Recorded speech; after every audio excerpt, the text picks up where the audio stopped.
E o versículo 30. Está funcionando. Oi? Microfone. Alô, som 1, 2, 3, tá. Eu não tinha ligado. Atos dos Apóstolos, capítulo 8, e versículo 30. E minha fala já é alta e eu já penso que está o microfone. Mas é bom que...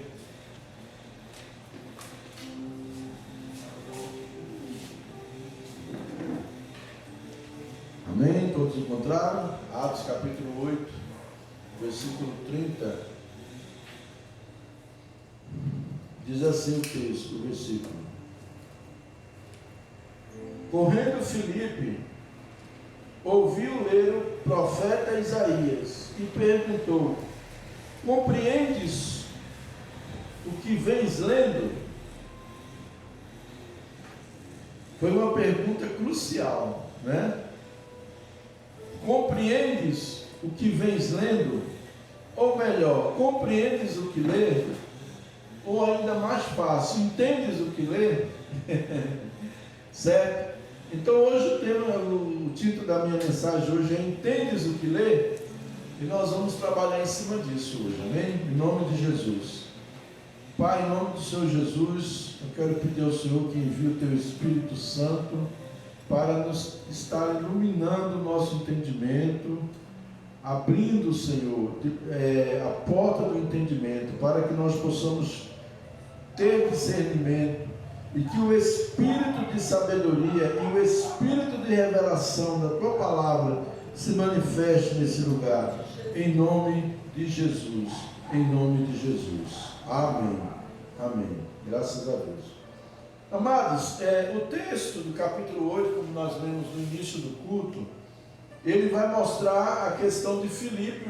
Filipe, quando saiu e foi levado para o deserto. Filipe foi arrebatado, né? Foi levado para o deserto, transladado. Estava num lugar de grande avivamento e de repente Deus tira ele e leva para o deserto. E chega lá, vai passando uma carruagem, e na carruagem está o príncipe da rainha da Etiópia, né? E ali, aquele jovem, o eunuco, e o Espírito Santo fala para Filipe: ajunta-te a esta carruagem. Ele correu e se juntou à carruagem e perguntou para o moço: você entende o que lê? Compreende o que estás lendo? Ele disse: como posso entender se não tenho quem me ensine, quem me explique? Amém? Muitas vezes nós temos presenciado muitas pessoas que às vezes aceitam Jesus, vêm para a igreja, começa a ler a Bíblia, até para de ler porque não entende o que a Bíblia está dizendo. Por quê? A Bíblia é um livro que foi escrito há muitos anos atrás. A Bíblia conta história de 25 séculos. E fala de histórias muito antigas, muito lá bem no início, né, da humanidade. Acontecimentos que ocorreram no tempo dos apóstolos, no tempo em que a igreja iniciou, a igreja primitiva, né, estava no seu auge. E muitas vezes, para fazer uma aplicação para o dia atual, precisa a pessoa lançar a mão de algumas ferramentas. Porque se não lançar a mão de algumas ferramentas, a pessoa vai ficar sem entender mesmo. E tem muita gente que tem dificuldade. Eu leio, mas não entendo. Nós sabemos que podemos encontrar o auxílio do Espírito Santo. Podemos contar com ele, né? Para nos instruir, para nos mostrar. Mas nós precisamos de alguém, né? Então nós vamos ver isso aqui. E muitas pessoas às vezes não rompem, não crescem, não desenvolvem na sua fé, porque não têm conhecimento das Escrituras.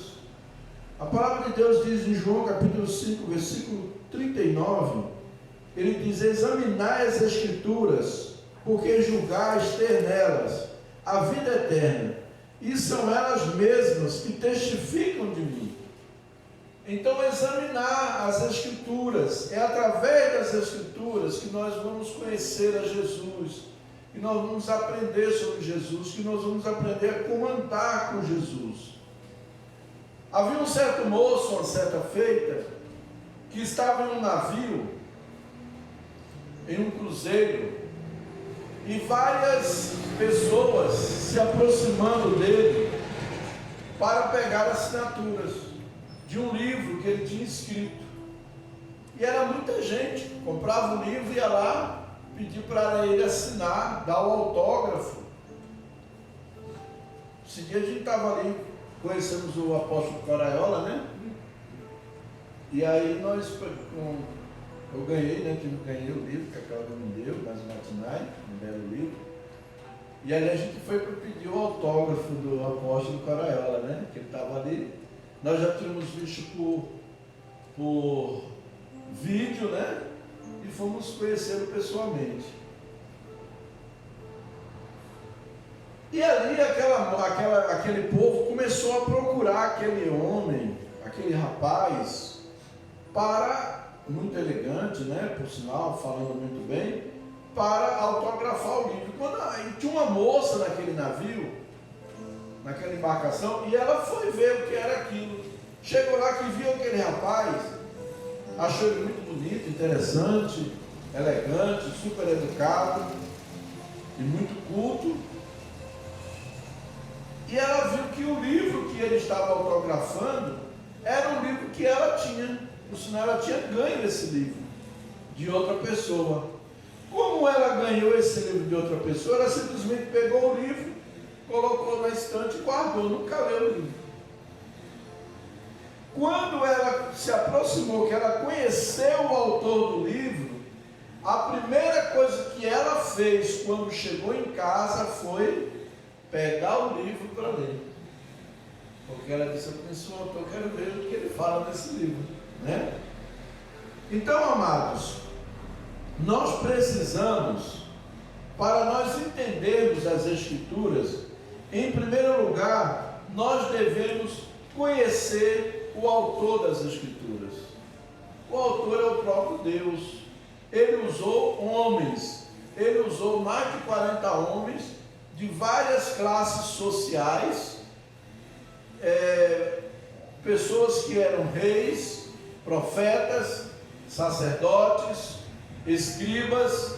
Essas pessoas comuns, pessoas da alta sociedade, ele usou essas pessoas para escrever as Escrituras. Mas foi feita por mão de homem. Deus direcionou para que fosse escrito.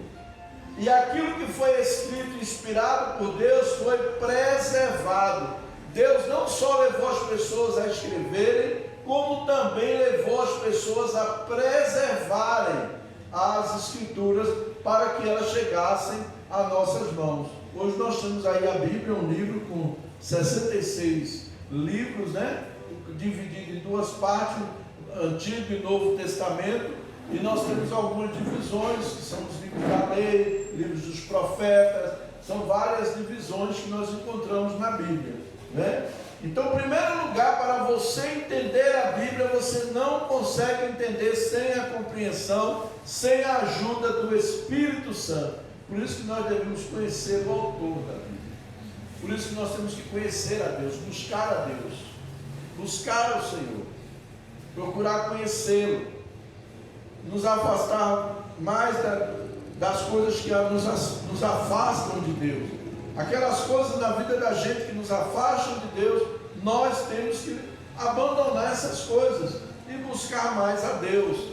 Assim nós vamos estar conhecendo a vontade de Deus, né? Então, em primeiro lugar, devemos conhecer o autor. Em João 5, e o versículo 39, Jesus dá a dica. Se você quer conhecer o autor das Escrituras, estude, porque se você estudar, você vai conhecê-lo, né? Em segundo lugar, nós devemos orar para ler as Escrituras. Por que nós devemos orar? Para que o conhecimento ele saia da cabeça e venha para o coração. Muitas vezes nós nos enchemos tanto de conhecimento que nós ficamos mornos, frios espiritualmente. Às vezes nós temos pregações mortas, às vezes nós temos uma vida morta, uma vida espiritual morta. Por quê? Porque a gente está cheio de conhecimento, mas sem unção. E para isso nós precisamos orar, para que o conhecimento seja praticado em nossas vidas, né? Aquilo que nós aprendemos, nós coloquemos em prática. Outro dia a Vanessa está fazendo academia, aí a Vanessa também falou, o pastor sempre ensina que as pessoas têm que fazer exercício para a ansiedade, né? Tem que fazer, eu estou fazendo. Esse dia foi difícil, viu? Mas misericórdia, passei uma semana aqui terrível, né? Mas eu fui, né? Então assim, as pessoas observam o que a gente fala, realmente. A Neide falou com a minha esposa assim, o pastor disse que quando está para você se libertar, para você precisa no lugar disso tomar água. Realmente, eu sei disso, mas infelizmente eu não tenho praticado, mas vou praticar. Então assim, do mesmo jeito que nós temos coisas do dia a dia, que a gente fala para as pessoas, e as pessoas observam, por que ele não faz, né? Da mesma forma é também as Escrituras. Nós precisamos praticar as Escrituras. E para praticar nós precisamos orar, ter uma vida de oração. Porque através da oração que o Espírito Santo vem e traz essa clareza e mostra. Oséias capítulo 6 e o versículo 3. Oséias capítulo 6 e o versículo 3. O profeta Oséias diz o seguinte. Oséias 6, versículo 3. Ele diz assim: conheçamos e prossigamos em conhecer ao Senhor. Amém? Conheçamos e prossigamos em conhecer o Senhor. Nós precisamos cada dia mais conhecer o Senhor, nos aprofundar no conhecimento de Deus. Mas nós precisamos não só de ler a Bíblia, mas precisamos de orar. O terceiro princípio é nós aprendermos bons métodos de estudo da Bíblia. Métodos que vão nos proporcionar um estudo prazeroso e também um estudo que vai aumentar o nosso conhecimento.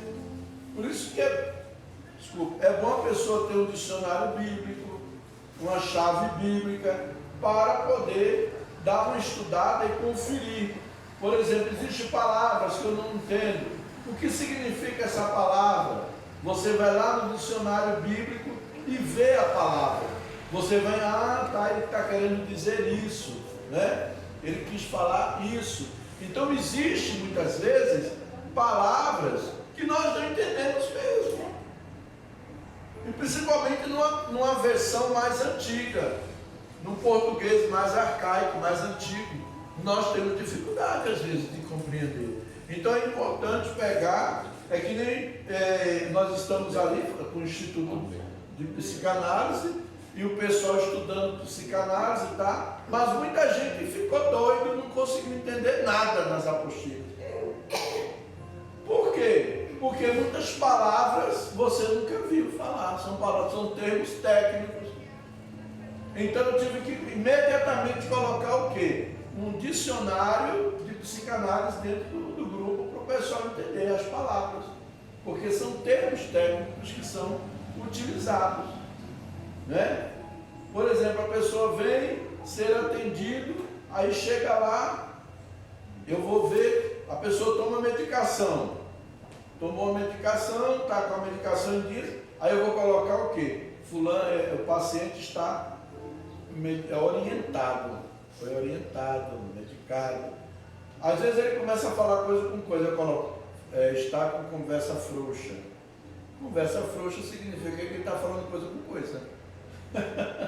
Né? Então são termos que são termos técnicos, que um enfermeiro, um médico, um psicanalista, um psicólogo pega, ele vai entender, mas uma pessoa que não convive no dia a dia com ele, linguagem frouxa, o que é isso? Caiu a língua, o que é que foi? Né? Então são essas coisas, por isso que nós precisamos de pegar a Bíblia e um dicionário. Temos um dicionário Aurélio, né? Aurélio Buarque de Holanda, que é o nosso dicionário, o famoso dicionário da língua portuguesa. Nós temos o Google também agora, que a gente pode ir lá no Google e procurar o significado daquela palavra. Então, muitas vezes a gente quer ler uma leitura muito rápida, mas a gente não quer dissecar aquele estudo, né? E parte por parte, eu vou anotar essa palavra, o que significa isso aqui, o que quer dizer isso aqui. Quando eu faço isso, eu vou adquirindo conhecimento, né? Então nós temos vários métodos. Nós temos um método de estudo que nós estudamos, que é o método livro por livro. Nós estudamos um livro do jeito que a Bíblia está organizada, de Gênesis a Apocalipse. Vamos estudar esse método. Só que para quem está iniciando, é difícil começar por um livro grande como o livro de Gênesis. É melhor começar por um livro pequeno, um livro menor, né? Para poder fazer a dissecação ou dissertação do livro, fazer os detalhes. Começa pela terceira epístola de João, que é curtinha, e assim por diante. Depois vai melhorando, vai ampliando, né? Então tem esse método livro por livro. Temos um método também chamado de método indutivo. O que é o método indutivo? Eu pego um texto e vou trabalhar aquele texto. Aí eu vou fazer o quê? Existem alguns princípios que nós utilizamos, que é a observação. Eu vou observar todo o texto. Por exemplo, esse texto de Atos 8, eu vou observar todo o cenário.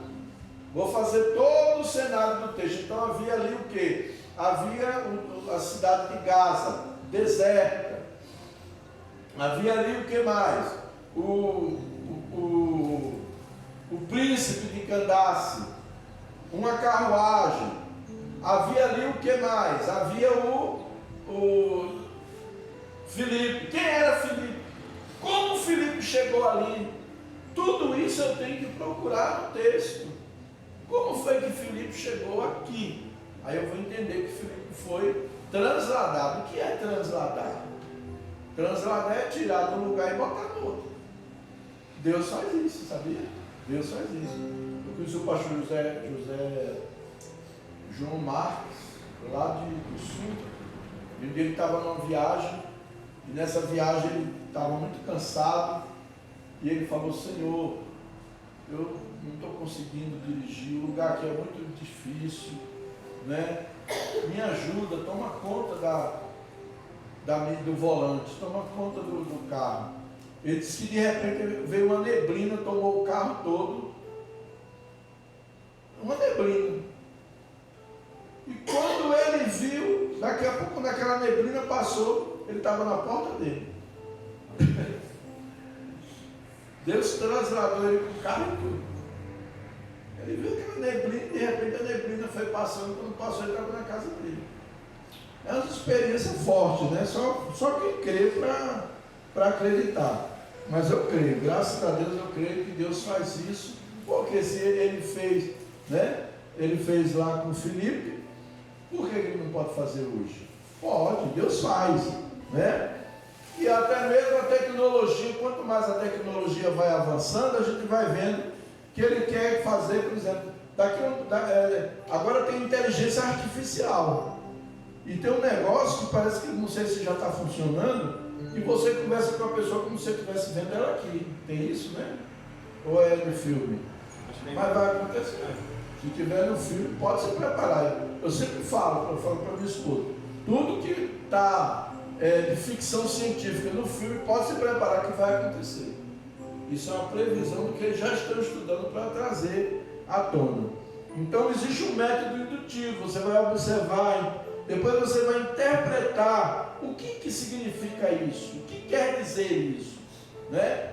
O que significa essa questão da transladar, esse deserto de Gaza, e depois eu vou fazer a aplicação para a minha vida, né? Esse é o método indutivo. Tem também um método biográfico, que nós podemos estudar a biografia dos grandes líderes da história, dos grandes líderes da Bíblia, né? Temos aí Moisés, temos Josué. Quando você vai estudar a história de Moisés, você vê a história muito linda, muito maravilhosa. Então eu vou estudar a história de Moisés. Aí nós precisamos de um elemento, de uma ferramenta chamada chave bíblica. Por quê? Na chave bíblica tem todos os versículos referentes. Vamos supor, eu quero fazer um estudo sobre Moisés. Aí vou lá na chave bíblica, está Moisés, cheio de referência. Todas as referências na Bíblia que fala de Moisés estão lá. Aí eu vou pegar todas essas referências, vou estudar uma por uma e ali eu vou conseguir montar a história de Moisés. É a chave bíblica. Então nós precisamos de um dicionário bíblico e de uma chave bíblica, né? Para nós podermos fazer um estudo mais detalhado. Outro método é o método temático. Eu quero falar de um tema, eu vou estudar sobre aquele tema. Também vou precisar de quê? Chave bíblica. Eu vou falar de santidade. Eu vou lá na chave bíblica, pego todas as referências referentes à santidade e vou estudar. E vou montar o meu estudo. E ali eu vou aprender sobre santidade, né? E outro, isso, os métodos temáticos, né? O termo específico. Agora, para os preguiçosos, que não tem muita paciência e nem gosta de estar buscando, pesquisando, já tem os comentários bíblicos prontos, de vários autores, né? De todos os livros da Bíblia. Hoje você tem livros, todo tipo de livro da Bíblia com comentários. Tem que ter cuidado com quem faz o comentário. Eu gosto muito dos comentários de John Stott.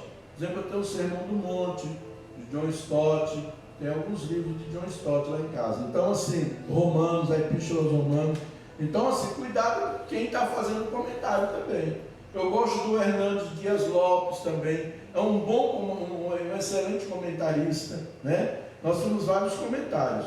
Então, para você não precisa ficar teologizando e se enchendo demais de teologia, não. Né? Você precisa adquirir o conhecimento no dia a dia da palavra de Deus, para se encher da palavra, porque onde o diabo quer derrubar a gente é na palavra, é desobedecer a palavra. A estratégia de Satanás é fazer a gente desobedecer a palavra, porque quando a gente desobedece a palavra, a gente faz o que desagrada a Deus, né? E quarto lugar, busque ajuda individual ou participe de um grupo de estudo. Às vezes tem um grupo de estudo, eu até estava falando com minha esposa ontem, né? Às vezes nós tivemos aqui um curso de 3 anos, não foi? De teologia, 3 anos aqui ficamos estudando. Matinai, Cláudia, Abner, a Aline começou a estudar, teve dificuldade. Cláudia fez. Veio gente de outras denominações que estudaram conosco até o fim, né? A Hanna, o Áquila, o Marcos, como é? Aquele Fábio, né? Fabrício. Então, assim, estudar, aproveitaram. Eu ofereci para a igreja na época, né? A Vanessa não estava ainda não. Mas eu ofereci. Mas as pessoas, infelizmente, não abraçaram. Não abraçaram. Quem abraçou, aproveitou. Aprendeu, estudou, né? E foi muito bom. Tivemos até a formatura, tudo. Foi um negócio bem legal. Então, assim, procura ajuda. Olha, eu não entendo, eu quero ajudar, né? Eu quero aprender. Eu tenho vontade de conhecer a Bíblia, mas eu não sei. Eu não sei como é que eu estudo a Bíblia. Então, procure ajuda, né? E essa ajuda vai ser fornecida para você, tanto individualmente, quanto em grupo. Eu até estava comentando com minha esposa, estou pensando em criar um projeto para nós estudarmos a Bíblia toda nesses grupos de oração que a gente está formando, né? Não seria bom? Tem as apostilas, eu mando as apostilas, tudo, né? Vou precisar do Abner para escanear para mim. E a gente estuda nos grupos, que é muito bom. Você vai aprender a estrutura do livro, quem foi o autor, o que o autor quis dizer, por que Isaías, por que existe o livro de Isaías, qual a finalidade desse livro, para que existe existe o livro de Isaías? Você sabe, Vanessa, por que existe o livro de Isaías? Não. Pois é. Você sabe, Aline, por que existe o livro de Isaías? Qual a finalidade do livro de Isaías? Você sabe, Aline? Sabe, cara? Pois é. Precisamos saber. Qual a função do livro de Isaías? Apresentar o Messias. É um livro messiânico. Na Bíblia nós temos salmos que são chamados de salmos messiânicos. Por que eles são chamados de salmos messiânicos? Porque eles são profecias referindo-se a Cristo, ao Messias. As promessas sobre o Messias. Então nós vamos estudar, tá? Para que a gente possa entender, conhecer, saber o que nós estamos...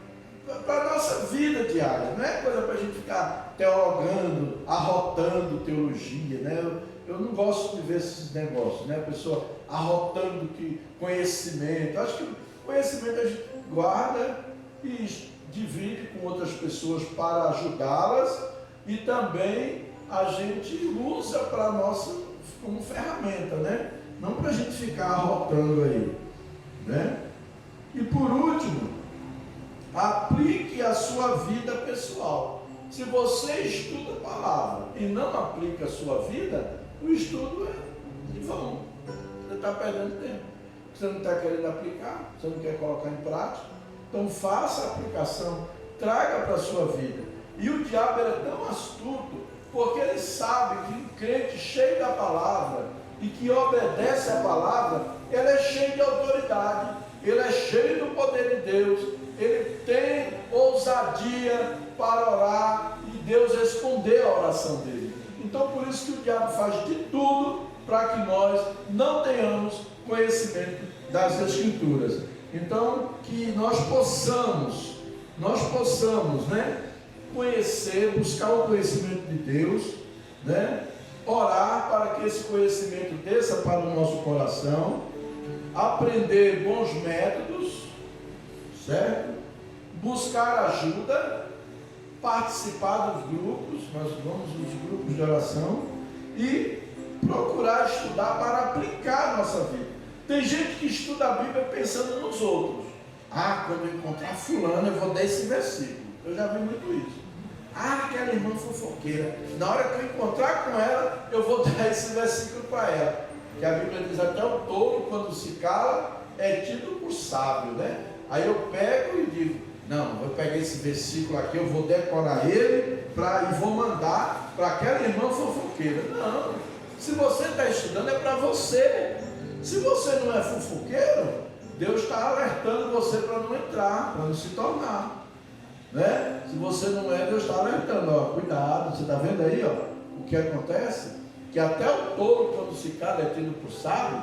Então são princípios que nós aprendemos, colocamos em prática e vivemos uma vida bem com Deus e bem com os nossos irmãos.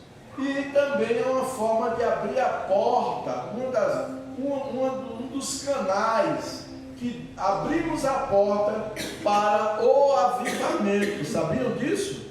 Lá na história de Israel, o rei Josias, a primeira coisa que ele fez foi trazer a palavra de Deus para o povo. Mandou o sacerdote ler a palavra. E quando leu a palavra, o povo se arrependeu, o povo se voltou para Deus.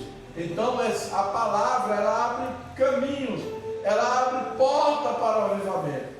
O diabo faz de tudo para tomar a palavra da gente, para a gente não estudar, para a gente não ler, para a gente não aprender, para não participar, não ter conhecimento. Por quê? Porque ele sabe que um crente que conhece a palavra e que obedece a palavra é um crente cheio do poder de Deus, cheio da ousadia e da autoridade de Deus. Amém? Em nome de Jesus, que nós sejamos crentes da palavra. E quando alguém chegar para mim e perguntar, você entende o que lê? Eu digo, entendo, sim. Isso quer dizer isso, isso e isso. Amém? Amém. Entendes o que lê? A partir de hoje você vai entender o que lê, em nome de Jesus. Amém? Vamos ficar de pé. Glória a Deus.